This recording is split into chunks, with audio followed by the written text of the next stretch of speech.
Robert Lane. I'm with Venture Travel Company. My associates, Evan and Sloan, are going to be helping me out today, giving you a quick little presentation of showing what we do, how we do it, where we're going, of course, and what we're going to do for you. So, who we are. Here at Venture Travel Company, the whole reason we're here is to make your vacation a whole lot easier. The whole reason a lot of people don't travel is because don't have the time, don't have the money, of course, and don't like booking. They hate having to find hotels, they hate finding transportation, all those things. What we do is we take what we do is Spain, what they want to do, well, excuse me.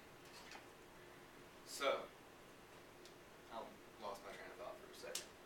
Anyways, all we do is we take all the hassle of booking, hotels, flights, transportation, and make it easier for the customer. So, next slide is going to be a quick cost breakdown. Not going to get too into it, just going to let you know most of the cost is going to be coming from the airfare.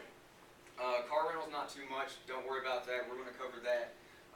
Hotels are close second. Other than that, if you can't tell, it's not too much to go to Spain, and we'll get more into it later in the slides. So, just going to go over the cities a little bit with everybody. Madrid, this is where we're going to be flying into first. And we are going to be going in July, so the average temperature is going to be about 76 degrees. From when I was researching, it can get anywhere up to 91 degrees, if that. It doesn't really get below 70 degrees though, so you don't have to worry about cold fronts, anything like that.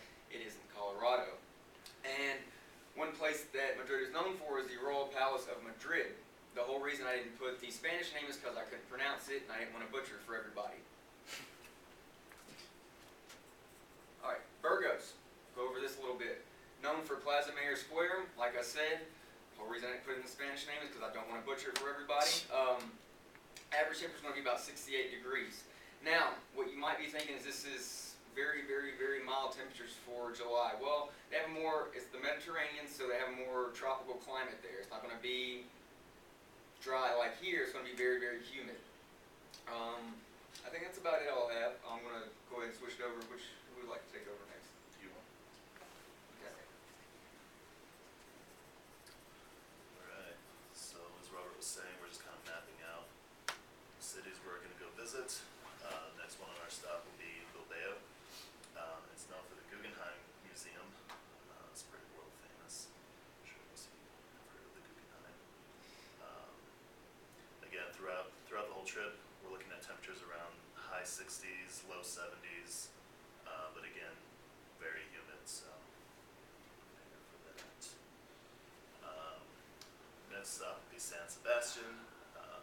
They have tons and tons of tourist beaches. As you can see from the picture, it's like super blue and just really relaxing.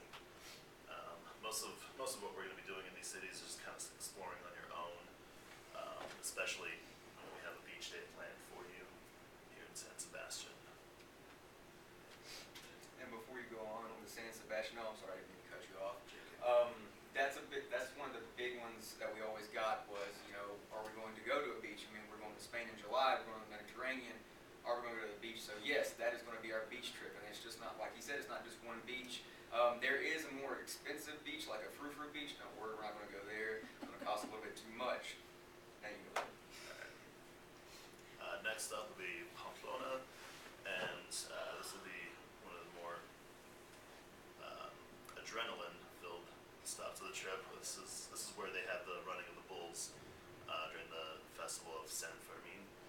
It started off in the early 13th century as a way to corral bulls from the rural areas of Pamplona into the center of the city for a bullfighting event, and we'll be there during this week of the San Fermin festival, and there'll be lots of other activities going on. It's like a whole week-long party. And I'll turn it over to Sloan.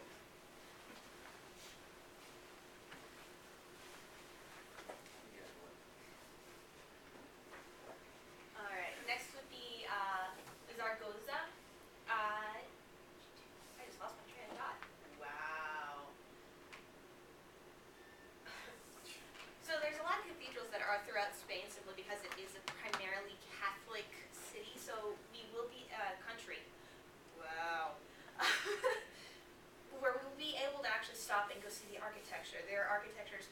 the Gothic period is one of their main things that they are known for. The Gothic architecture is one of the things that you can see. I believe one of the cathedrals that we do have here in Colorado, in Denver. Next would be Barcelona. This would be the end of the trip. This is 2 days where we would be able to have like a shopping day and be able to relax before we would take our flight back. They do have an immense nightlife.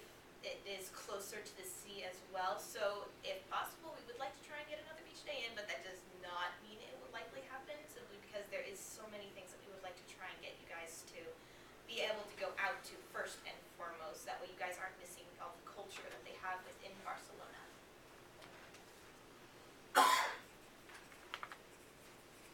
Alright, so a little bit more information on the running of the bulls. Like he said, it was a way to get bulls from one location to another simply so that way they could get their bull fighting in for them. And then, like it says, it became a way for young men to show that they were mighty men and be able to express themselves saying, hey, this is something I was able to do. This is how I didn't get hurt when facing a 1,000-pound animal that has sharp horns.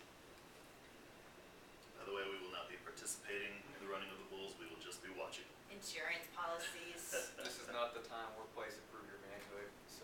No. And I'm sure our insurance doesn't cover that either, so. What if you send?